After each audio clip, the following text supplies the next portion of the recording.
삶은 곧 질문이고 그것을 살아내는 방식이 곧 우리의 해답이라는 것을 깨달은 순간이야말로 내 인생의 가장 큰 힘을 얻은 순간이었다.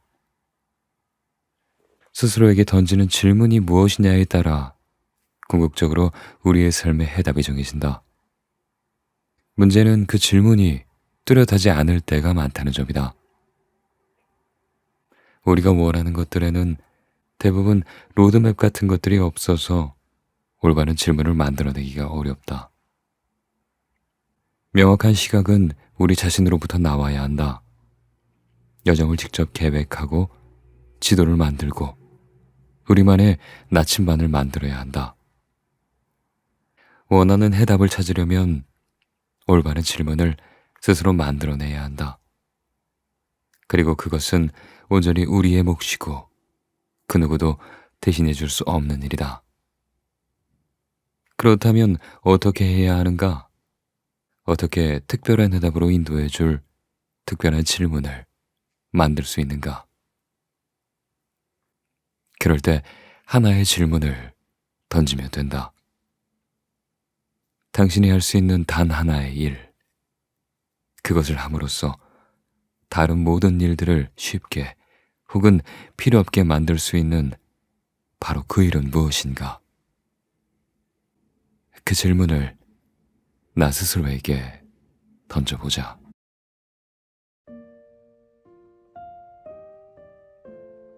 안녕하세요. 반갑습니다. 현준입니다. 네. 월요일에 쉬어가지고 시간이 되게 빨리 간 것 같아요. 벌써 목요일이 왔네요. 그렇죠? 월요일에 제가 영상을 한번 올렸잖아요. 항상 일목만 올리다가 월요일에 좀 처음 영상 올렸는데 다들 막 책 나온 거 축하한다고 막 얘기해 주시는데 얼마나 고맙던지 진짜 눈물 날 뻔했습니다. 정말 너무 감사하고요. 진짜 이 감사함을 어떻게 표현해야 할까요? 그렇게 축하해 주실 줄 몰랐는데 아니 또 다 내 일처럼 기뻐해 주셔서 제가 진짜 그랜저리라도 이렇게 하고 싶은 마음이었습니다. 너무 감사드립니다. 네, 그래요. 바쁜 하루를 마무리할 때 정말 책만한 건 없는 것 같아요. 그죠? 그 중에서도 좀 내 삶에 도움이 될 만한 책, 그런 내용을 담고 있고 의미를 담고 있는 책만한 건 없는 것 같아요. 그렇죠? 아마 그런 도움이 되는 책을 읽는다는 건, 읽으면서 잠을 청한다는 건 내일을 살 내일의 나에게 지금의 내가 건네는 선물이겠죠. 전 그렇게 생각합니다. 네. 좀 그래요. 이렇게 책도 들으면서 지식도 늘어나면 좋죠. 그쵸? 오늘 제가 읽어드릴 책이 바로 그런 책입니다. 항상 스스로에게 이런 질문을 던질 때가 있잖아요. 왜 나는 항상 일은 많은데 시간은 쫓기는데 성과는 없을까? 왜 이루어지는 거는 없는 것 같을까? 그때 이제 작가는 이렇게 말합니다. 당신은 너무 많은 일을 하고 있다. 한 가지 일에 집중하라. 그것이 여러 가지 일에 정신없이 사는 것보다 더 효율적이다. 라고요.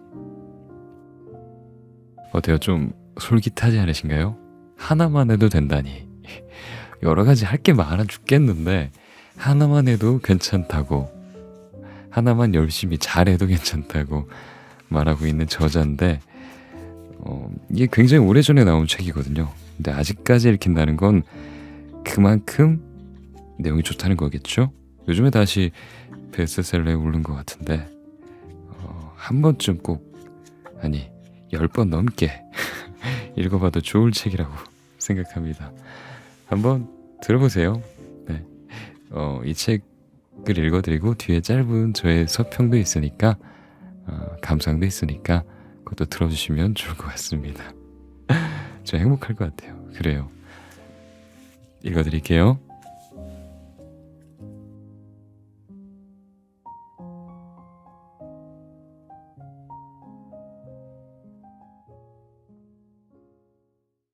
인생은 질문이다. 이 말을 들으면 이런 생각이 들지도 모른다. 우리가 진정으로 원하는 건 답인데 왜 질문에 집중하라는 거지? 이유는 간단하다. 답은 질문에서 나오고 답의 질은 질문의 질과 직접적으로 연관돼 있기 때문이다. 잘못된 질문을 하면 잘못된 답을 얻고 올바른 질문을 하면 올바른 답을 얻는다. 최대한 효과적인 질문을 던져라. 그것을 통해 얻은 답은 당신의 인생을 바꾸어 놓을 것이다. 인생은 질문이다. 철학자 볼테르는 이렇게 말했다. 사람을 대답이 아닌 질문으로 판단하라. 역시 철학자인 프랜시스 베이컨은 이렇게 보탰다. 신중한 질문은 지혜의 절반을 차지한다. 인도 최초의 여성 총리인 인디라 간디는 질문할 수 있는 힘은 인류 진보의 첫걸음이다 라고 했다. 훌륭한 질문은 분명 훌륭한 답을 얻을 수 있는 가장 빠른 길이다. 탐험가나 발명가들도 모두 세상을 바꿀 질문들로 자신을 탐구하기 시작했다. 과학자들은 가설이란 형태로 우주에 대한 질문을 던진다. 질문을 통해 학생들을 가르치는 소크라테스의 문답법은 만들어진 지 2000년이 넘었지만 여전히 동네 유치원에서부터 하버드 법학 대학원에 이르기까지 수많은 교육기관에서 사용되고 있다. 질문을 하면 우리의 비판적 사고가 가동된다. 연구에 따르면 질문을 할 때 하지 않았을 때보다 학습 효과의 성과가 최대 150%까지 향상된다고 한다. 결론적으로 때로는 질문이 답변보다 더 중요하다라고 한 작가 낸시 월러드의 말은 옳다고 볼 수 있다. 나는 청년 시절에 처음으로 질문의 힘을 경험했다. 당시에 어떤 시를 읽고서 큰 감동을 받았고 지금까지 그 시를 아끼고 늘 지니고 다닌다. 여기서 잠깐 그 시를 소개하고자 하겠다. 나의 임금. 1페니를 두고 삶과 흥정을 벌였다. 삶은 내게 더 이상 아무것도 주려하지 않았다. 얼마 없는 돈을 세어보며 매일 저녁 아무리 빌어도 소용없었다. 삶은 그저 고용주일 뿐이라 우리가 요청한 것만 줄 뿐이다. 하지만 일단 받을 돈을 정해놓고 나면 힘들어도 할 일은 해내야 한다. 나는 보잘것없는 임시직일 뿐이었다.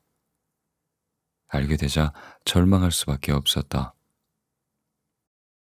삶에게 얼마나 많은 돈을 요구하든 삶은 기꺼이 내주게 되어 있거늘. 마지막 두 구절은 되풀이에 읽을 가치가 있다. 삶에게 얼마나 많은 돈을 요구하든 삶은 기꺼이 내주게 되어 있거늘. 삶은 곧 질문이고 그것을 살아내는 방식이 곧 우리의 해답이라는 것을 깨달은 순간이야말로 내 생에서 가장 큰 힘을 얻은 순간이었다. 스스로에게 던지는 질문이 무엇이냐에 따라 궁극적으로 우리의 삶이 되는 해답이 정해진다. 문제는 그 질문이 뚜렷하지 않을 때가 많다는 점이다. 우리가 원하는 것에는 대부분 로드맵 같은 것들이 없어서 올바른 질문을 만들어가기가 어려울 수 있다.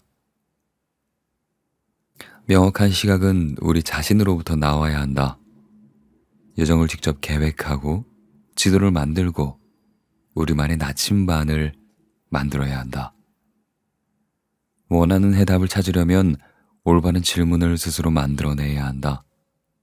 그리고 그것은 온전히 우리의 몫이고 그 누구도 대신해 줄 수 없는 일이다. 그렇다면 어떻게 해야 하는가?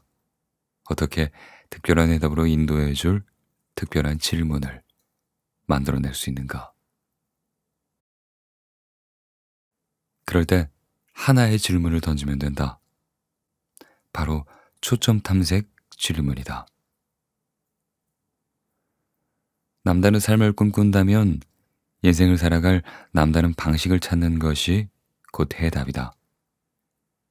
초점 탐색 질문이야말로 바로 그것을 위한 특별한 접근법이다. 누구 하나 나에게 제시 하나 내려주지 않는 세상에서 이 질문은 남다른 성과로 이어질 특별한 해답을 찾는 간단한 공식이 될 것이다. 당신이 할 수 있는 단 하나의 일, 그것을 함으로써 다른 모든 일들을 쉽게 혹은 필요 없게 만들 바로 그 일은 무엇인가? 초점 탐색 질문은 너무나 간단해서 유심히 관찰해 본 적 없는 사람이라면 이 질문의 강력함을 발견하지 못할 수도 있다. 하지만 당신은 그런 치명적인 실수를 저지르지 않길 바란다. 초점 탐색 질문은 큰 그림 질문. 이를테면 내가 어디로 가고 있는가? 나는 어떤 목표물을 겨냥해야 하는가? 말고도 작은 초점 질문. 이를테면 큰 그림을 완성하는 그 길에 지금 당장 무엇을 해야 하는가에 답할 수 있게 도와준다. 또한 어떤 바구니를 골라야 할지, 그것을 손에 넣기 위해 첫걸음을 어떻게 내디뎌야 하는지도 알려준다. 그리고 자신의 삶이 얼마나 더 커질 수 있는지, 그것을 이루기 위해 얼마나 더 깊이 파고들어야 하는지도 보여준다. 초점 탐색 질문은 큰 그림을 위한 지도인 동시에 다음으로 나아가기 위한 나침반이기도 한 것이다. 위대한 성과는 우연히 나타나지 않는다. 성과는 우리가 내리는 선택과 우리가 취하는 행동에서 나올 뿐이다. 초점을 탐색하는 질문은 성공에 반드시 필요한 일, 즉 의사결정을 하게 만들므로써 선택과 행동에서 모두 최선의 결과를 이끌어낸다. 일반적인 의사결정이 아닌 최고의 의사결정을 말이다. 실행 가능한 것 따위는 과감하게 무시하고 반드시 필요한 것, 중요한 것에 초점을 맞추게 해준다. 길게 늘어선 도미노에서 반드시 넘어뜨려야 할 첫 번째 도미노로 당신을 이끄는 것이다. 최고의 날, 최고의 달, 최고의 해, 혹은 커리어로 가는 길에서 벗어나지 않으려면 초점 탐색 질문을 끊임없이 던져라. 그리고 그것을 묻고 또 물어라. 그러면 우선순위에 따라 해야 할 일들을 정리할 수 있고 이후에 같은 질문을 할 때마다 다음에 우선순위를 보게 된다. 이 접근법은 하나의 일을 끝내고 나서 그것을 바탕으로 다음 일을 완수할 수 있게 도와주는 장점이 있다. 올바른 과업을 먼저 완수하면 올바른 사고방식과 올바른 기술, 올바른 인간관계를 먼저 가질 수 있게 된다. 또한 당신의 행동은 초점 탐색 질문의 힘을 받아 이전에 완성된 일 위에 또 다른 일을 쌓는 그런 자연스러운 진보의 과정을 겪게 된다. 즉, 엄청난 파급력을 갖는 도미노가 세워지는 것이다.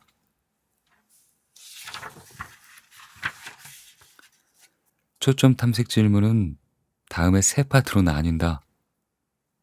첫 번째 파트는 당신이 할 수 있는 단 하나의 일.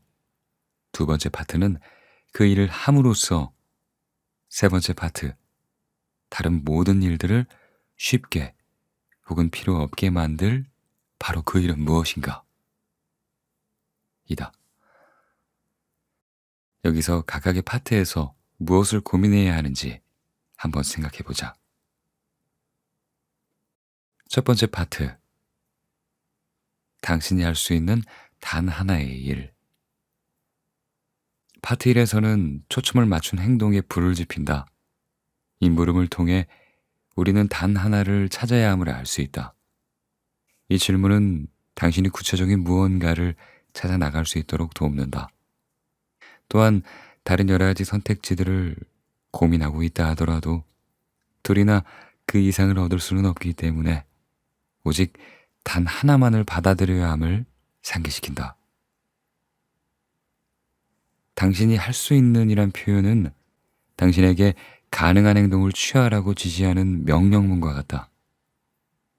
사람들은 종종 이 부분을 해야 하는 이나 할 생각이 있는 등으로 바꾸고 싶어 한다. 초점을 잃어버렸기 때문이다. 세상에는 우리가 해야 하거나 할 생각은 있지만 절대 하지 않는 일들이 너무나 많다. 의도가 어쨌든 결과물은 언제나 당신이 할 수 있는 일에서 나온다. 두 번째 파트, 그 일을 함으로써. 이 말은 당신이 반드시 지켜야 할 기준이 그것이 있음을 알려준다. 그 기준은 단순하게 어떤 일을 하는 것과 구체적인 목적의식을 가지고 일을 하는 것을 이어주는 다리 역할을 한다. 그것을 함으로써라는 말은 단 하나의 일이 단 한 번으로 그치지 않고 다른 어떤 일을 일어나게 만든다 라는 의미를 갖고 있다.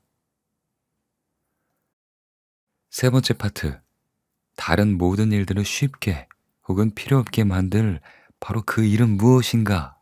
라는 질문. 아르키메데스는 이렇게 말했다. 내게 충분히 긴 지렛대를 준다면 지구도 움직일 수 있다. 바로 이 부분이 당신에게 해주고 싶은 말이다.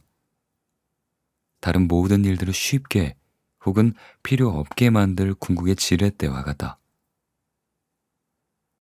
단 하나의 일을 하면 목표 달성을 위해 할 수 있는 다른 모든 일들을 이제부터 노력을 덜 들이고 할 수 있거나 더 이상 하지 않아도 된다.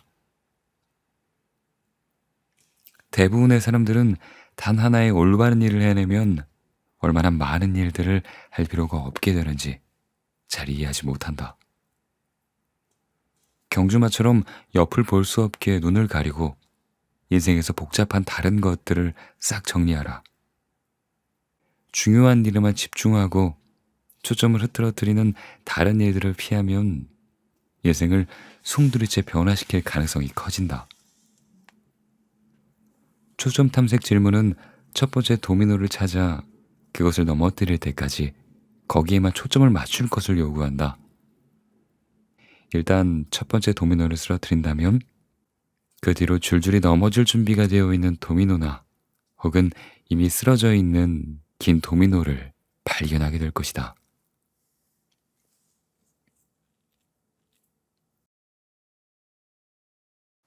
도미노를 세워라. 성공은 간단하다. 옳은 일을 옳은 방식으로 옳은 타이밍에 하면 된다. 아놀드 클라소, 미국의 재담가. 습관이 무엇인지는 다들 알고 있다.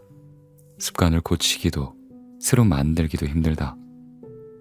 하지만 우리는 자신도 모르는 사이에 항상 새로운 습관을 만들어내고 있다. 예전과는 다른 방식의 행동을 시작하고 그것을 오랜 기간에 걸쳐 유지할 때 비로소 새로운 습관이 생긴다.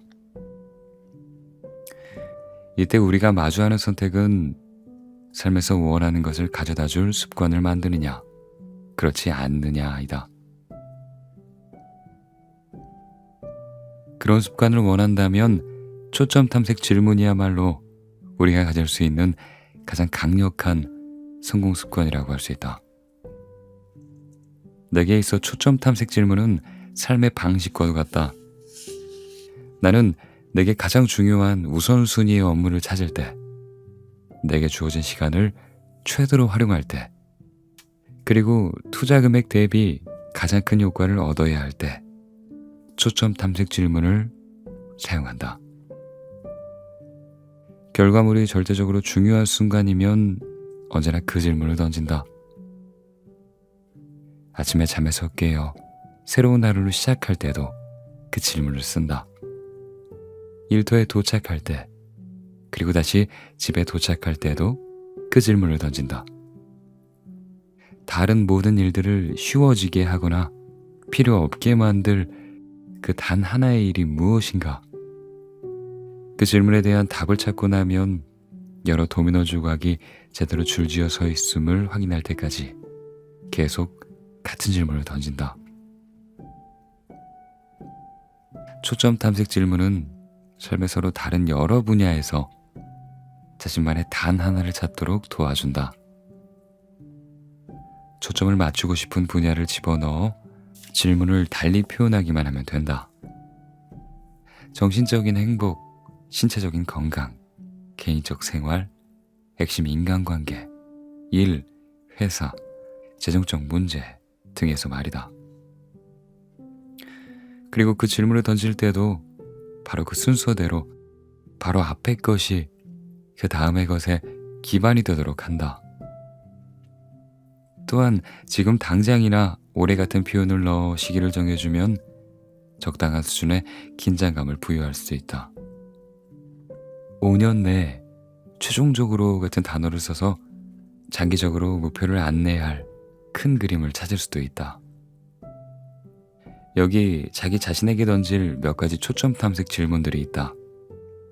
해당 분야를 먼저 말하고 그 다음 질문을 만든 뒤 시기를 덧붙인다.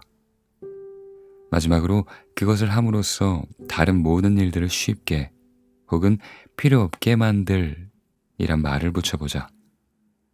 예를 들어 이번 주 목표 달성을 위하여 나의 다른 모든 일들을 더 쉽게 혹은 필요 없게 만들어줄 단 하나의 일은 무엇인가? 같이 말이다. 정신적인 행복을 위하여 이런 질문을 던져볼 수 있을 것이다. 내가 다른 이들을 돕기 위해 할 수 있는 단 하나의 일은 무엇인가? 내가 신앙생활을 더 충실하게 할 수 있는 단 하나의 일은 무엇인가? 신체적 건강을 위하여 이런 질문도 던져볼 수 있을 것이다. 나의 다이어트를 위해 할 수 있는 단 하나의 일은 무엇인가? 내가 운동을 꾸준히 하기 위해 할 수 있는 단 하나의 일은 무엇인가? 스트레스 해소를 위해 할 수 있는 단 하나의 일은 과연 무엇인가?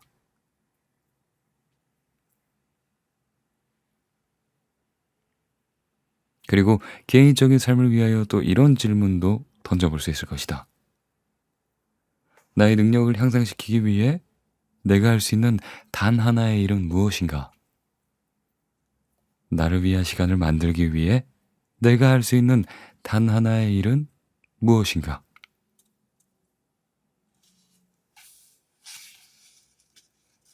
또한 핵심적인 인간관계를 계속 유지하기 위하여 이런 질문도 던져볼 수 있을 것이다. 배우자와 연인과의 관계를 개선하기 위해 내가 할 수 있는 단 하나의 일은 무엇인가? 자녀의 학교 성적을 높이기 위해 할 수 있는 단 하나의 일은 무엇인가? 부모님께 감사의 마음을 전하기 위해 내가 할 수 있는 단 하나의 일은 무엇인가? 가정을 더 화목하게 만들기 위해 내가 할 수 있는 단 하나의 일은 무엇인가?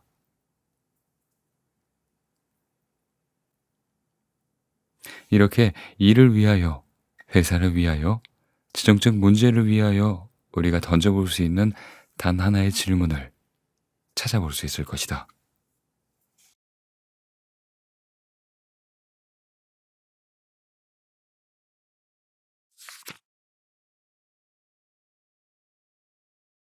위대함으로 가는 변화의 시작. 한 번에 한 걸음씩이란 표현은 진부할지 몰라도 영원한 진리다. 목표가 무엇이든 목적지가 어디이든 자신이 원하는 어딘가로 가는 여정은 언제나 그 한 걸음부터 시작한다. 그 걸음을 바로 단 하나라고 부른다. 지금부터 한 가지 해주었으면 하는 일이 있다. 눈을 감고 자신의 삶의 크기를 최대한 크게 상상해 본다. 지금까지 꿈꿨던 그 무엇보다도 크게 말이다. 그 삶이 보이는가? 자, 이제 눈을 뜨고 다음을 잘 읽어주길 바란다. 당신이 무엇을 보았든 당신에게는 그곳을 향해 움직일 수 있는 역량이 있다. 그리고 당신이 목표로 하는 것이 상상할 수 있을 만큼 거대할 때 당신은 아주 큰 삶을 살게 될 것이다. 크게 사는 건 그렇게나 간단한 것이다. 다른 한 가지 방법을 알려주겠다. 현재의 소득을 종이에 적어라. 그런 다음 거기에 아무 숫자나 곱해라. 2, 4, 10, 20 아무 것이나 상관없다. 그저 하나를 골라 현재 소득에 곱한 다음 그렇게 나온 숫자를 다시 적어라. 그 숫자를 바라보면서 겁이 나든 흥분이 되든 일단 그 감정을 무시하고 스스로에게 이렇게 물어라. 지금 내가 하고 있는 행동들이 향후 5년 이내에 내게 이 금액의 소득을 가져다 주겠는가? 그렇다는 답변이 나왔는가? 그러면 그렇지 않겠다는 답변이 나올 때까지 계속 거기에 2를 곱해라. 그런 다음 행동이 위의 질문에 맞도록 행동을 수정하라. 그러면 크게 살 수 있다. 개인 소득은 하나의 예에 불과하다. 이러한 사고방식은 당신의 정신적인 행복, 신체적인 건강, 개인적인 인간관계, 커리어나 업적, 사업적 성공을 비롯해 당신에게 중요한 것이라면 어디에든 적용할 수 있다. 사고의 한계를 높이면 삶의 한계 역시 넓힐 수 있다. 더 큰 삶을 상상할 때에만 더 큰 삶을 가질 수 있는 희망이 생긴다. 문제는 최대한 큰 삶을 살려면 생각만 크게 하는 게 아니라 거기에 이르는 데 필요한 행동을 취해야 한다는 것이다. 남다른 성과를 얻으려면 단 하나를 파고들어야 한다. 초점을 최대한 작게 맞추면 사고가 단순해지고 무엇을 해야 하는지 뚜렷하게 보일 것이다. 거기에 이르기 위해 필요한 일을 하려면 언제든 작은 초점에서부터 시작해야 한다는 사실을 깨닫게 될 것이다.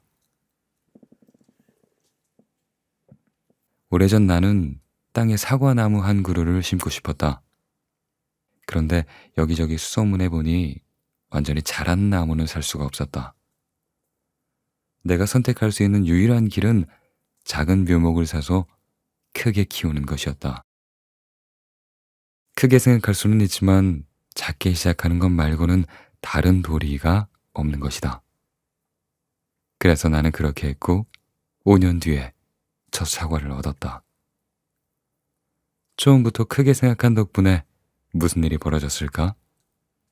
맞다. 나는 한 그루만 심은 게 아니었다. 이제 우리는 과수원을 갖게 되었다. 당신의 삶도 이와 같다. 완전히 성숙한 것을 처음부터 손에 넣을 수는 없다. 당신이 손에 넣을 수 있는 작은 것과 그것을 키울 수 있는 기회뿐이다. 작게 생각하면 당신의 삶도 작은 상태로 머물 것이다. 하지만 크게 생각하면 당신의 삶이 크게 자랄 기회가 생긴다. 물론 선택은 당신의 몫이다. 행동은 행동을 바탕으로 이루어진다. 습관은 습관 위에 쌓인다. 성공도 성공을 바탕으로 이루어진다. 제대로 세운 도미노는 그 다음 것, 그리고 그 다음 것을 연달아 넘어뜨리게 되어 있다. 그러니 남다른 성과를 원할 때마다 도미노 넘어뜨리기를 시작하게 할 바로 그 단 한 가지 행동을 찾아야 한다. 커다란 삶은 연쇄 반응의 물결을 타고 만들어진다. 성공을 목표로 할 때 중간 과정을 모두 건너뛰고 바로 결론에 이를 수 없다는 말이다. 남다른 성과는 그런 식으로 창출되지 않는다. 당신이 매일, 매주, 매달, 그리고 매년 단 하나를 위해 살 때 축적되는 지식과 가속도가 곧 남다른 삶을 살 수 있는 능력을 준다. 하지만 이것은 그냥 일어나는 법이 없다. 당신 스스로가 일어나게 만드는 방법 외에는.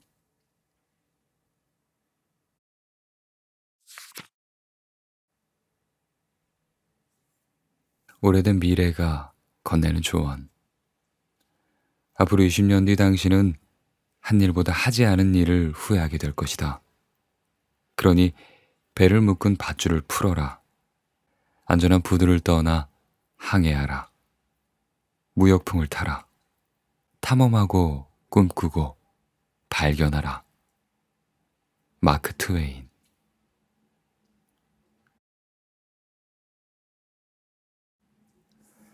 매일 아침 눈을 떠 단 하나를 위한 행동을 해야 할 이유가 하나 더 있다.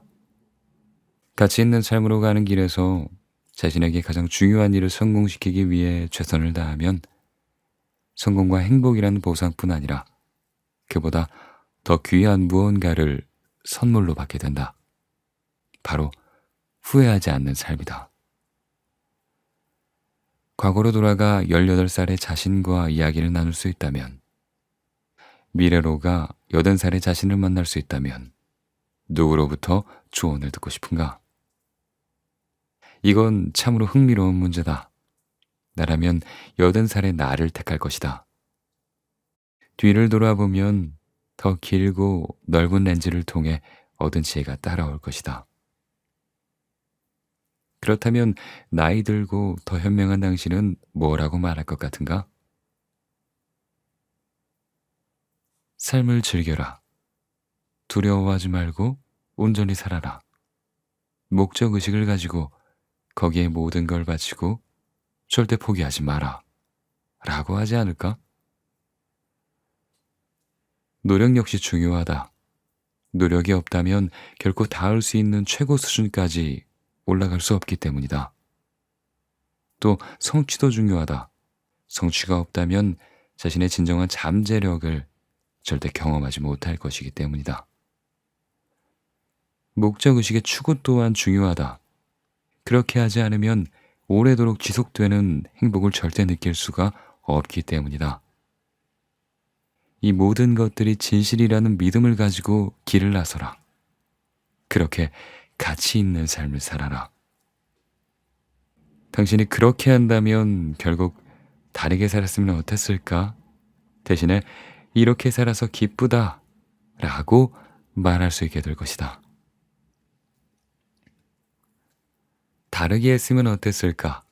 다르게 할 수 있었는데, 다르게 했어야 했는데, 같은 생각을 하며 살기에는 삶은 너무나도 짧다. 가치 있는 삶을 측정하는 방법엔 여러 가지가 있겠지만 그 중에서도 가장 확실한 것은 그 삶에 후회가 얼마나 있느냐 하는 것을 알아보는 것이다. 이러한 내용을 깨달은 것은 삶을 가장 명확히 이해한 사람이 누구겠냐는 질문을 스스로에게 던졌을 때였다.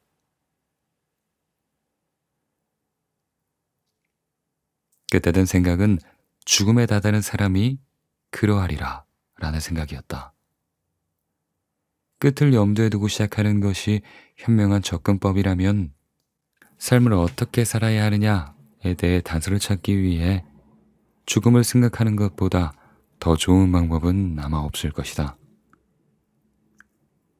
이제 뒤를 돌아보는 것 말고는 더 이상 할 일이 남아있지 않은 사람이라면 전진하는 방법에 대해 나에게 어떤 말을 들려줄지 궁금했다. 그들의 목소리는 참으로 놀라웠다. 그리고 해답은 단순했다. 삶의 끝에서 후회하지 않는 삶을 살라는 것이었다. 어떤 후회를 말하는 것인가? 나 같은 경우 지금까지 손수건이 필요한 것은 고사하고 눈물을 흘리게 만든 책이 거의 없었다. 그런데 브로니 웨어의 2012년 작품 내가 원하는 삶을 살았더라면 는 그야말로 손수건으로 눈물을 훔쳐가며 읽어야 했다. 저자 웨어는 죽음을 앞둔 사람들을 돌보는 일을 하면서 오랫동안 시간을 보냈다. 그녀가 그들에게 후회가 있는지, 다르게 살았더라면 혹 바라는 일이 있는지 물었을 때 그들이 가장 많이 꼽은 5가지 후회는 다음과 같았다. 더 행복해질 수 있었는데 그러지 못했다. 친구들과 더 자주 연락하며 살았어야 했다. 나의 감정을 솔직하게 표현할 용기가 있었더라면 그렇게 열심히 살 필요가 없었다. 그들은 행복도 우정도 자신의 감정에 솔직할 수 있는 것도 모두 자신의 선택임을 뒤늦게 깨닫게 되었다. 위의 것들 모두가 뼈아픈 후회이지만 그 중에서도 단연 두드러지는 것이 하나 있었다. 그들이 공통적으로 이야기했던 가장 큰 후회는 바로 이것이었다.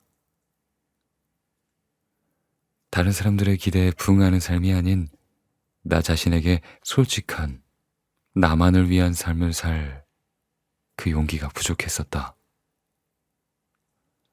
웨어는 이렇게 썼다. 대부분의 사람들은 자기의 꿈에 반도 이루지 못했고 그것이 자신이 내린 혹은 내리지 않은 선택들 때문이었다는 걸 깨달은 채 죽어야만 했다. 이렇게 생각한 것은 웨어뿐만이 아니다. 1994년 미국의 심리학자 길러비치와 매드백이 대대적으로 실시한 후회의 심리학 연구에서 내린 결론은 바로 이러했다. 사람이 자신의 삶을 되돌아볼 때 가장 큰 후회를 느끼는 건 그들이 하지 않은 일들이다. 처음에는 어떤 행동이 문제를 일으키는 것처럼 보일지 몰라도 장기적으로 가장 큰 후회를 남기는 건 바로 하지 않은 일이다. 그러니 후회 없이 살아라. 매일 자신에게 가장 중요한 일을 하도록 해라.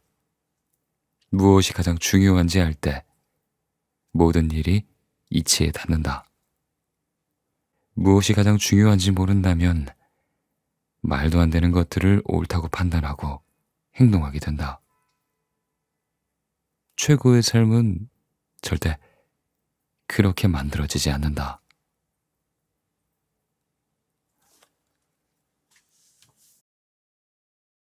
그렇다면 어떻게 후회 없는 삶을 살 것인가? 그것은 남다른 성과를 위한 여정을 시작하는 방식과 같다. 목적의식, 우선순위, 높은 생산성을 추구하라. 후회를 반드시 피해야 하고 또 그렇게 할 수 있다는 사실을 명심하라. 당신의 모든 일 중 단 하나의 일을 가장 중요하게 생각하고 당신의 모든 시간에서 단 하나를 위한 시간을 맨 위에 두어라. 그리고 이 모두를 단 한 걸음에서부터 시작하라.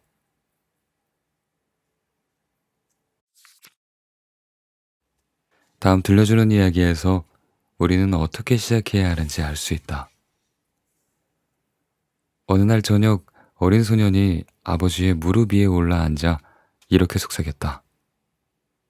아빠, 우리가 함께 보내는 시간이 너무 없어요. 아들을 매우 사랑하고 이 사실을 잘 알고 있던 아버지가 이렇게 대답했다. 네 말이 맞다. 정말 미안하구나. 내일 토요일이니 하루 종일 같이 보내면 어떨까? 너랑 나 둘이서만 말이야. 그렇게 계획이 세워졌고 아이는 아버지와 함께 보낼 하루에 대해 온갖 신나는 상상을 하며 잠에 들었다. 다음날 아침 아버지는 평소보다 일찍 일어났다. 아들이 깨어나 얼른 나가자고 성화를 부리기 전에 커피를 마시며 느긋하게 신문을 읽고 싶어서였다. 신문 경제면에 푹 빠져있던 아버지는 아들의 신문을 확 잡아당기며 아빠, 저 일어났어요. 얼른 놀아요. 라고 소리치자 깜짝 놀라고 말았다. 아버지는 아들이 자신과의 하루를 고대하며 일찍 일어났다는 점이 기쁘기도 했지만 한편으로는 자기만의 아침 시간을 조금 더 즐기고 싶었다. 그래서 재빨리 머리를 굴려 좋은 생각을 짜냈다. 그는 아들을 꽉 안아주고는 첫 번째 게임으로 함께 퍼즐을 맞추자고. 그것을 다 맞춘 다음에는 밖으로 나가서 하루 종일 재밌게 놀자고 하였다. 신문을 읽다가 한 면이 3개의 사진으로 꽉 찬 광고였음을 떠올린 아버지는 그 면을 찾아내어 잘게 자르고는 식탁 위에 펼쳐놓았다.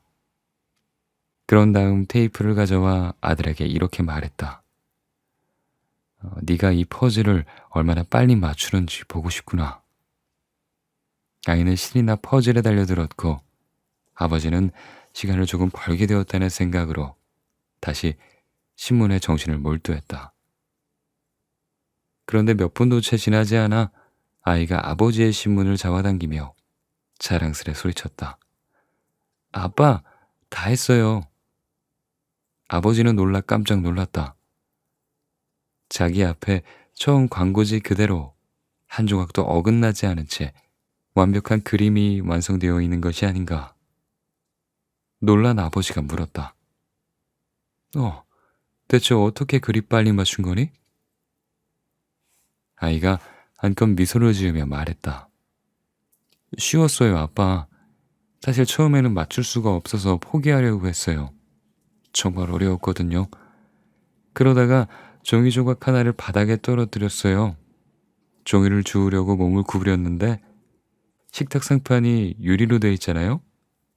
밑에서 보니 신문 뒷면에 사람 사진이 있더라고요. 거기에서 아이디어를 얻었죠. 사람을 맞추면 세상이 저절로 맞춰주겠구나 하고 말이에요. 이 이야기를 들은 건 내가 10대였을 때였다. 그리고 그 이후로 이 이야기를 잊을 수가 없다. 나는 머릿속에서 수시로 그 이야기를 떠올렸다. 궁극적으로 나의 삶에서 하나의 중심 주제가 되었다.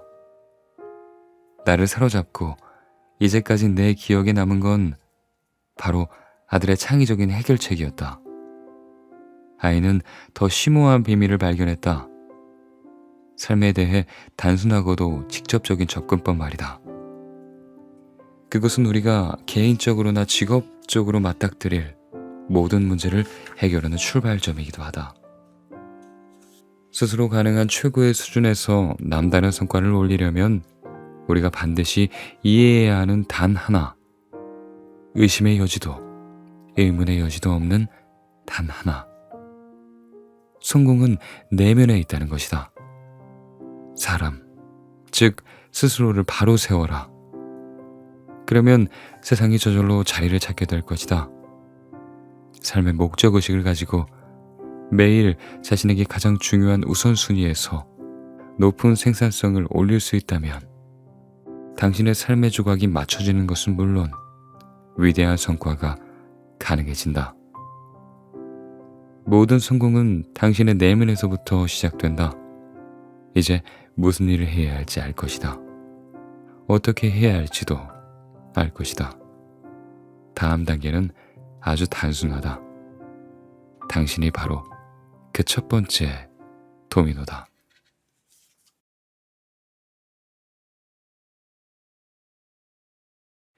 네, 복잡한 세상을 이기는 단순함의 힘, 원싱 읽어봤습니다.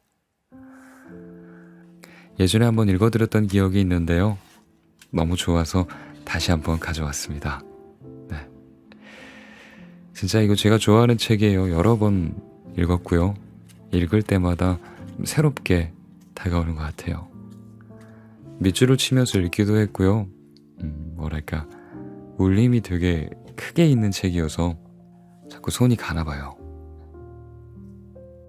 살다 보면 저절로 느끼게 되는 것 같아요. 어떤 커다란 성취를 이루기 위해서 크게 시작하거나 뭐 엄청난 노력을 해봤자 잘 되지 않는다는 걸요. 여기서 말하는 주제는 아주 단순합니다. 생각은 크게 하고 행동은 작게 하라. 우리가 계속 그 작은 행동을 유지할 수 있을 만큼. 많은 사람들이 이런 얘기를 하고 있습니다. 하지만 이 책만큼 직관적으로 그리고 명확하게 그 얘기를 하고 있는 것도 없다고 봐요. 이 책을 읽으면서 해답이 되는 부분이어서 한번 가져와 봤어요. 작은 일에 집중해야 하는 건 알겠다. 단 하나에 집중해야 하는 것도 알겠다. 근데 그 하나, 그 작은 하나를 어떻게 찾아야 하는가에 대한 질문이 머릿속에 있었거든요. 근데 책을 읽다가 그 해답을 찾아냈습니다. 질문이죠. 정말 내 마음 깊숙한 곳에 질문을 던지는 것. 그것이 답을 구하기 위한, 정말 내게 중요한 단 하나를 찾기 위한 방법이었습니다. 내가 할 수 있는 단 하나의 일, 그것을 함으로써 다른 모든 일들을 쉽게 혹은 필요 없게 만들 수 있는 일이 무엇인가? 라고 스스로에게 질문을 던지는 것이 바로 그 단 하나를 찾는 시작점이라고 저자는 말하고 있습니다. 지금 당장 내가 할 수 있는 단 하나의 일, 그건 무엇인가? 저자는 또 이렇게 말해요. 그 질문을 삶의 여러 부분들에 질문할 수 있다. 이를테면 정신적인 행복을 위하여, 재정적인 문제를 위하여, 회사를 위하여, 일을 위하여, 핵심 인간관계를 위하여 내가 할 수 있는 단 한 가지의 일은 무엇인가? 이 일을 함으로써 다른 모든 것들을 더욱 쉽게 만들 수 있는, 혹은 하지 않게 만들 수 있는 일은 무엇인가? 라는 질문을 습관처럼 던지라는 거예요. 그러면 그 해답이 나온다고 저자는 말하고 있습니다. 유튜브에서 그런 영상을 본 적이 있어요. 굉장히 작은 도미노인데 작은 도미노 뒤에 그거보다 조금 크지만 그래도 작은 도미노가 서 있고, 그리고 조금 더 큰 도미노가 서 있고, 조금씩 더 큰 도미노가 서 있다가 그 마지막 뒤에는 정말 사람 키보다도 큰 도미노가 서 있거든요. 근데 그 동전만한 도미노로 그 사람 키보다도 큰 도미노를 결국 넘어뜨려요. 그걸 보면 정말 첫 번째 도미노를 세우는 것이, 제대로 세우는 것이 얼마나 중요한지, 그 힘이 얼마나 큰지를 알 수가 있는 영상이었습니다. 저자는 아마 그런 것들을 이야기하고 있는 것 같아요. 첫 번째 도미노를 세워라 라는 파트에서요. 그리고 제가 마지막에 읽어드렸던 그 아이와 아버지의 이야기 있잖아요. 그게 저는 되게 울림이 있더라고요. 그쵸? 아버지가 경제면 신문을 좀 읽을 시간을 만들려고 아이에게 세계 지도로 만들어진 신문 조각을 주죠. 그리고 맞추라고 하고 자긴 신문을 보러 갑니다. 근데 아이가 금세 맞춰서 돌아와요. 어떻게 맞췄냐라고 물어봤더니 세계 지도 신문 뒷면에 사람이 이렇게 그려져 있었던 거예요. 세계 지도를 맞추는 건 어렵지만 사람의 형태를 맞추는 건 쉽죠? 아이의 그 행동이 굉장히 커다란 의미를 저에게 주는 것 같다는 생각이 들었습니다. 저자도 그런 말을 독자들에게 하고 싶었던 거겠죠. 어려워 보이는 것도 네가 어떻게 하느냐에 따라서 쉽게 할 수 있다 라는 말을 하는 거겠죠. 그것이 단 하나에 집중하는 일이고 가장 작은 어떤 도미노를 세우는 일이겠죠. 네, 오늘 읽어드린 복잡한 세상을 이기는 단순함의 힘, 원싱, 정말 좋은 책이 아닐 수 없었습니다. 정말 나이가 들어 후회한다면 슬플 것 같아요. 아, 그때 그거 했어야 되는데, 그거 정말 반드시 했어야 되는데, 이래저래 핑계로 못했네 라고 생각한다면 참 많이 슬플 것 같거든요. 저도 언젠가 유튜브를 시작하기 전에 내가 이 책을 읽어주는 걸, 여러분들과 소통하는 걸 하지 않으면 굉장히 후회할 것 같다 라는 생각이 들어서 일단 무작정 영상 올렸습니다. 그 이후로 천천히 이것저것 하게 되고 더 잘하고 싶다는 욕심이 들었던 것 같아요. 네. 사실 하지 않았으면 시작한 지 한 3년 좀 넘었나요? 4년이 다 돼가는데 뭐랄까 그때 하지 않고 이렇게 시간이 흘러왔다면 지금쯤 무슨 생각을 하고 있을까요? 아, 그때 할 걸 너무 늦었나? 지금이라도 해야 되나? 너무 늦었어 라고 생각하고 있을지도 모릅니다. 네. 마음이 원하는 거 해야 한다고 생각해요, 저는. 그렇다고 무대뽀로 하라는 건 아니고요. 조금씩 조금씩 작은 것부터 내가 넘어지지 않을 정도로, 내가 그래도 서 있을 수 있을 정도로 시작하는 거죠. 그게 좋은 방법인 것 같습니다. 자꾸 세우고 넘어지고 하는 건 도미노로서 좀 부적합한 오브젝트 아닐까요? 그렇죠? 물론 계속 세우려고 도전하는 것도 중요하겠지만 그보다 중요한 건 이 도미노가 내가 쉽게 세울 수 있는 것이냐도 중요할 겁니다. 그래요, 저는 이제 들어가 보겠습니다. 좋은 하루 보내시고요. 다음에 또 뵐게요. 안녕.